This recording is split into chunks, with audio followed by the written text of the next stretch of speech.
What's up, everybody? It's your favorite cosmopolitan, favorite nerd, and today we are looking at the New Age Reconnaissance Max, which is their take on Cosmos. Once again, this is on loan to me from Joseph, so Joseph, thank you. This guy's pretty cute. I know we're not supposed to say that word, but every now and then, you gotta do what you gotta do. He comes with a couple accessories. Let's take a look. These three translucent pieces. You have the bigger piece, stack the middle piece on top of that, and then stack this one on top of that with the four prongs facing up. And then you just use these two pegs on the bottom and peg in your piece. Pretty cool. And let's talk about the figure. So the head is on a ball peg. We have metallic paint for the eyes, and then it's red and yellow plastic. You get the swivel, the slightest bit up, the slightest bit down.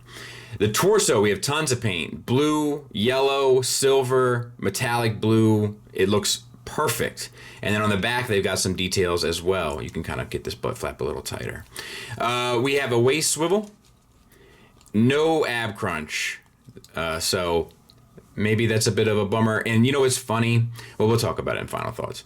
And then you have some shoulder movement. It's a hinge here that comes out to a ball peg, but it is very limiting. So you get a limited up to about there, and then a limited down. You get a little bit of a butterfly based on the ball peg, but you get all the way around on the swivel. So not the best. Some good looking yellow paint though, and as we know, yellow paint's hard to do. Ball peg for the elbow, get you 90 degrees, and then the bicep swivel, and then the wrist swivels, and we have the black kind of laser guns on his arm. Same for the other side. Now for the hips, we have T-jointed ball joints. You get the full Van Damme. And not quite the full Monty though. You get it to about there, which I think given the character design is fine.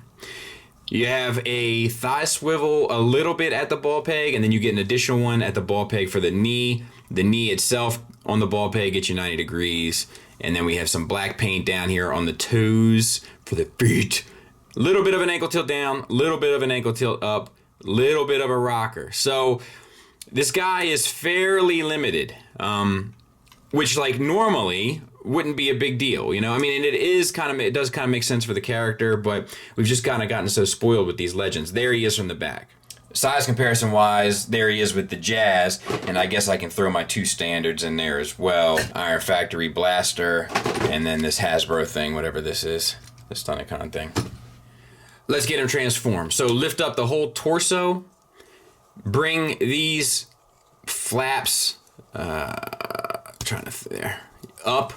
on the sides of his shoulders, and then swivel this whole middle piece around to the opposite side, which is pretty cool. And then you can extend the butt flap. The next thing you have to do is get this torso piece to sit up on the back, which can be a little challenging given the tolerances, but it'll go. When you look at it from the top, you'll see the shoulders and then these two pieces here for pegs. Fold the feet up, and I guess that does act as a larger ankle tilt down, so let's give them credit for that because they need all the credit in the articulation department that they can get. Bring your shoulder pieces that are connected to these two green bricks there, bring those down so that they're sitting flat across the kind of torso area, and then we want to spin the hips at the waist swivel 180 degrees. Now, this piece here is on a ball peg too, as you can see, so you have to swivel that 180 degrees as well. We're almost there now. So where this pelvis piece is, you want to flip that down so that it sits flat. And now we're going to start plugging everything together. Plug in your back plate to the green pieces of the shoulders we had to flip down. Plug in your feet. And then bring down this cap on top that will then plug into the top of the feet. Angle your hands so the lasers kind of cover up the hands, and then plug in the forearms to the side if you can. This one's not my favorite, but let's see here. There we go. It's easier to see it from the bottom, so to speak. I'll get it cleaned up. We'll take a look at it. So there it is, and it's pretty cool. Pretty cool. Oh, sorry. I dig it. I think it's pretty effective. Let's take this stand off. I think it's, you know, it's not an easy one to pull off. You know, and I think they did a pretty decent job doing it. The problem with it is that the transformation to get there has some like tolerance things and kind of fit and finish and clearance issues and all that kind of stuff. But so it's not the smoothest. But I think once you get it there, it is kind of rewarding, and all the paint detailings and stuff come through. It's pretty cool. And then size comparison wise, Tiger Tracks.